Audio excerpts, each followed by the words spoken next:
Hey everyone, welcome back. I'm Cole Phillips, author of The Adventure of the Twisted Truths and host of the Book and Dagger, and today we're going to be continuing our read along of The Hobbit. Now, if you did not see our first part, this is me reading along kind of doing an abridged version of me reading The Hobbit because this is a book that really got me into fantasy and fiction. And so if you missed that, go ahead and check out the first video I made on this, and we're going to jump right into chapter 2 of The Hobbit, which is called Roast Mutton. So basically, what happens is Bilbo wakes up in the morning after the unexpected party, and he doesn't see anybody. All the dwarves are gone, and there's just a fearsome mess. There's just piles of unwashed crocks in the kitchen. Nearly every pot and pan he possessed seems to have been used. And so he's like, "Oh, well, all the dwarves are gone. They left without me." And he actually feels a little disappointed, and he's like, "Don't be a fool, because thinking of dragons and all that outlandish nonsense at your age is ridiculous." And so Bilbo believes that the dwarves have basically gone on and forgotten about him, so he proceeds to just clean up the mess and cook breakfast and try to forget about the night before. But he's actually sitting down at his second breakfast when Gandalf suddenly walks in. And Gandalf goes, "My dear fellow," said he, "whatever are you going to come? What about an early start? And here you are having breakfast, or whatever you call it, at 10:30. They left you a message because they could not wait." "What message?" said poor Mr. Baggins, all in a fluster. "Great elephant," said Gandalf, "you are not at all yourself this morning. You have never dusted the mantelpiece." "What's that got to do with it? I have had enough to do with washing up for 14. "If you had dusted the mantelpiece, you would have found this under the clock," said Gandalf, handing Bilbo a note, written, of course, on his own note paper. And so Bilbo picks up the note, and this is what he reads. "Thorin and company to Burglar Bilbo greeting. For your hospitality, our sincerest thanks, and for your offer of professional assistance, our grateful acceptance. Terms, cash on delivery, up to and not exceeding 1/14 of total profits, if any. All traveling expenses guaranteed in any event. Funeral expenses to be defrayed by us or our representatives if occasion arises, and the matter is not otherwise arranged for. Thinking it unnecessary to disturb your esteemed repose, we have proceeded in advance to make requisite preparations, and shall await your respected person at the Green Dragon Inn, Bywater, at 11 a.m. sharp, trusting that you will be punctual. We have the honor to remain, yours deeply, Thorin and Co." "That leaves you just 10 minutes. You will have to run," said Gandalf. "But," said Bilbo. "No time for it," said the wizard. "But," said Bilbo again. "No time for that either. Off you go." To the end of his days, Bilbo could never remember how he found himself outside without a hat, a walking stick, or any money, or anything that he usually took when he went out, leaving his second breakfast half finished and quite unwashed up, putting his keys into Gandalf's hands, and running as fast as his furry feet could carry him down the lane, past the great mill, across the water, and then on for a mile or more. Anyway, Bilbo arrives at the Green Dragon Inn at exactly 11 a.m. sharp. As the dwarves come out, and they're like, "Oh, yes, you came." And then Gandalf rides up, and Bilbo's like, "Oh, I'm terribly sorry. I came without any money. I left my pocket handkerchief at home." And Gandalf is like, "Oh, don't worry. I brought all that stuff along." And so then they proceed to go on their adventure. They ride on their horses or their ponies out of the Shire, and they go out into the wide world. And Bilbo begins to think that maybe adventuring isn't so bad because they're just riding along on horses out in the beautiful countryside, eating food by campfire, sleeping under the stars. He's thinking, well, this isn't too bad. And then they start to hit the miserable parts of adventuring where the rain comes, and they have gloomy days, and they're soaking wet on horseback, and their fires won't start, and they won't have food because one of their pack horses drowned in a river. And yeah, so he realizes, oh, this is not fun. And he begins to wish that he were back at Bag End. And it was not the last time he wished that, the book says. He wishes that a lot in this book.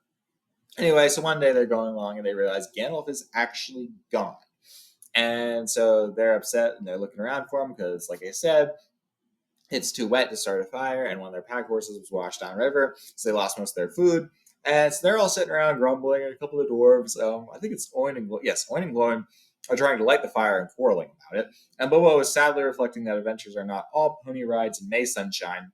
When Balin, who was always their lookout man, said, "There's a light over there." And there was a hill some way off with trees on it, pretty thick in parts. Out of the dark mass of the trees, they could now see a light shining, a reddish, comfortable-looking light, as it might be a fire or torches twinkling. And so then they're like, "Well, should we go off and explore or go see what it is?" And some are like, "Well, it could be dangerous." And there's like, "No, let's go see because anything's better than being wet and cold and miserable and hungry." So eventually, after an argument, they decide to say, well, they decide to send Bilbo over there. They're like, you go scout out and see what it is. So they all kind of go ahead, and then they push Bilbo forward.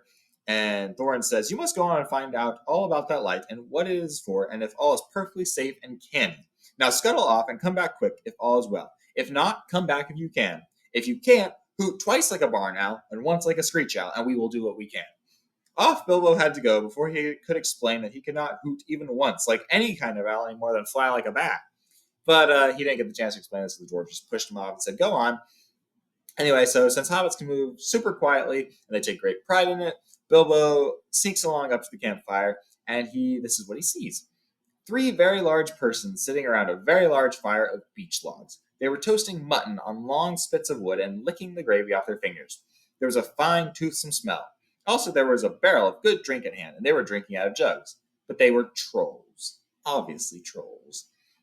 Even Bilbo, in spite of his sheltered life, could see that from the great heavy faces of them and their size and the shape of their legs, not to mention their language, which was not drawing room fashion at all. Anyway, so the trolls are sitting around complaining that they're eating mutton. They haven't had a chance to eat any man flesh. And then one of the trolls is like, well, we ate a whole bunch of villages and now everybody's scared of us. And so they start to argue. And eventually Bilbo goes, well, it says in here, Bilbo realizes that he should get out of there and tell the dwarves. However, he wants to prove himself to Thorin and company that he can be useful. And so he decides to sneak up. He sneaks with one of the trolls, and he reaches in the pocket and he grabs the purse. However, the purse squeaks and makes a sound as it comes out, and the troll spins around and grabs Bilbo. And the troll, whose name is William, shouts, "Blimey, Bert, look what I've copped." "What is it?" said the others, coming up. "Lummy if I know. What are ye here?" "Bilbo Baggins, a hobbit," says poor Bilbo, shaking all over and wondering how to make owl noises before they throttled him. "A burra hobbit?" said they, a bit startled. Trolls are slow in the uptake, and mighty suspicious about anything new to them. "What's a burra hobbit got to do with my pocket anyway?" says William. "And can you cook 'em?" says Tom. "Yer can try," said Bert, picking up a skewer. Anyway, so then the trolls begin to proceed and asking questions if burra hobbits taste good. And Bilbo tries to get his way out of it by saying that he is a very good cook and he can cook very good meals. And he'll cook for them only if they don't cook him, if that makes any sense, which it doesn't. Which, I mean, it does make sense, but to the trolls who are stupid and slow-witted, it's not making any sense at all. And so then they ask him if there's other people around him. And Bilbo, in a slip of the tongue, says, "Yes, lots." And then he remembers he shouldn't give away his companions. So he says, "No, none at all." And so the trolls are like, well, and one of the trolls is like, well, is full and drunk. And so he's like, just let him go. And everyone's like, nah, we'll stick his toes on the fire and make him talk. Anyway, so then the trolls begin to fight, and Bilbo manages to crawl away slightly. And the trolls are fighting, and then Balin walks into the firelight to see what's going on. The trolls see Balin, and it says in here that trolls absolutely detest the sight of dwarves if they're uncooked. Anyway, the dwarves capture Balin, and they're like, yes, there's lots of dwarves around here. So they all grab sacks, and they all go into hiding. So all the dwarves, meanwhile, are wondering where the heck Bilbo and Balin have gone. So all the dwarves start coming up in pairs or one at a time. And the dwarves all jump up and stick them in, or the trolls all jump up, stick them in sacks, and tie them up by the fire. And then Thorin comes up, and Thorin is actually smart, and he doesn't just walk blindly in the fire. So he stands in the shadows, kind of tries to get a gauge of what's going on. And he shouts out, "What's all this trouble? Who's been knocking my people about?" And Bilbo, from behind a tree, shouts, "It's trolls!" Because everybody's forgotten about him because he's a small hobbit and he's hiding. And he says, "They're hiding in the bushes with sacks." And Thorin jumps forward and grabs some blazing brands. And the trolls jump out to try to catch him, and Thorin sticks one in the eye with a brand and sticks another with a brand. But then Tom the troll kicks the sparks up of the fire up in Thorin's face. And then William the troll comes up and pops the sack right over Thorin's head and down to his toes. And everything looks bad. Because now the trolls begin to argue about how they're going to cook the dwarves. Some say they should roast them. Others say they should sit on them and squash them. And others say they should mince them up and make them a jelly. And it's all kinds of... So Bilbo's dwarves are all tied up. Bilbo's huddling the bushes, not able to do anything. And then Gandalf comes to the rescue out of nowhere because he sits in the dark shadows and begins to talk, but his voice is imitating the trolls. So he starts making the trolls argue because the trolls think that they're talking to one another and saying certain things. And they're telling each other to shut up and they've got bad ideas.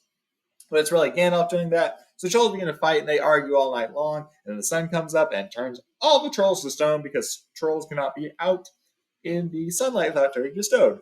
And then Gandalf steps out, helps Bilbo out of a thorn bush, which he somehow got into. And they release all the dwarves. And then all the dwarves demand to know what happened. And Bilbo tells them he went to steal a purse. And they were like, and they go, silly time to go practicing pinching and pocket picking, says Bomber, when what we wanted was fire and food. And anyway, so then they find the troll horde, and they go into the troll cave, and they find bacon and other meat that's not human or dwarf or anything like that, just mutton, meat and stuff like that. They find ale, and then they also find lots of treasures. They find 2 elegant swords, and Bilbo gets a short sword, which is a dagger, which acts as a short sword for him. And excuse me, I'm tired, and I'm not used to talking a lot, but anyway.